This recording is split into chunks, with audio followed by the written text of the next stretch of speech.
নমস্কার বন্ধুরা, দিশার সংসারে আপনাদের সবাইকে স্বাগত। আজকে আমার রেসিপি একদম বাঙালি স্টাইলে চিকেন কষা। তো দেখুন, সবার প্রথমে আমি চিকেনের পিসগুলোকে এরকম মিডিয়াম সাইজ করে নিয়ে ধুয়ে পরিষ্কার করে জল ঝরিয়ে নিয়ে এর মধ্যে আমি পরিমাণ মতো নুন আর লেবুর রস দিয়ে মেখে রাখবো। মেখে রেখে এদিকে এখন একটা পেস্ট তৈরি করে নিচ্ছি মশলার। দিয়ে দিলাম এখানে মিডিয়াম সাইজের দুটো পেঁয়াজ কুচি, একটা টমেটো আর দুটো রসুন কোয়া ছাড়িয়ে দিয়েছি 4-5 টুকরো আদা আর কয়েকটা কাঁচা লঙ্কা। এই দিয়ে একটা মশলা বানিয়ে নেব। নিয়ে এদিকে আমি কড়াইটা বসিয়ে দিয়ে কড়াতে তেল দিয়ে গরম করে নিয়েছি। গরম করে নিয়ে এখন আমি আলুগুলো ভেজে নেব খুব ভালো করে, লাল লাল করে। নুন আর হলুদ দিয়ে খুব ভালো করে আলুগুলোকে ভেজে নিতে হবে। চিকেনে আমার আলু খেতে ভীষণই ভালো লাগে, সেই জন্য আমি এখানে আলু দিয়েছি। আপনারা চাইলে আলুটা নাও দিতে পারেন। তো আলু ভেজে তুলে নিয়ে এখন এই তেলের মধ্যে দিয়ে দিলাম একটা গোটা শুকনো লঙ্কা, এলাচ, দারচিনি, লবঙ্গ আর দিয়েছি দুটো তেজপাতা। দিয়ে এর মধ্যে আমি কুচনো পেঁয়াজ আর কয়েক কোয়া রসুন দিয়ে দিলাম। দিয়ে খুব ভালো করে নেড়ে চেড়ে এভাবে লাল লাল করে ভেজে নেব। খুব ভালো করে ভেজে নিয়ে এখন আমি এই মশলার পেস্টটা করে রেখেছিলাম সেই মশলাটা দিয়ে দিলাম এর মধ্যে। দিয়ে একটু নেড়ে চেড়ে নিচ্ছি এভাবে।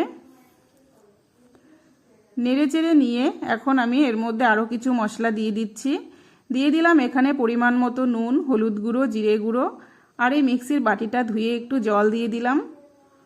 জল দিয়ে খুব ভালো করে একটু নেড়ে চেড়ে নিয়ে এখানে 1 চামচ কাশ্মীরি লঙ্কার গুঁড়ো দিয়েছি।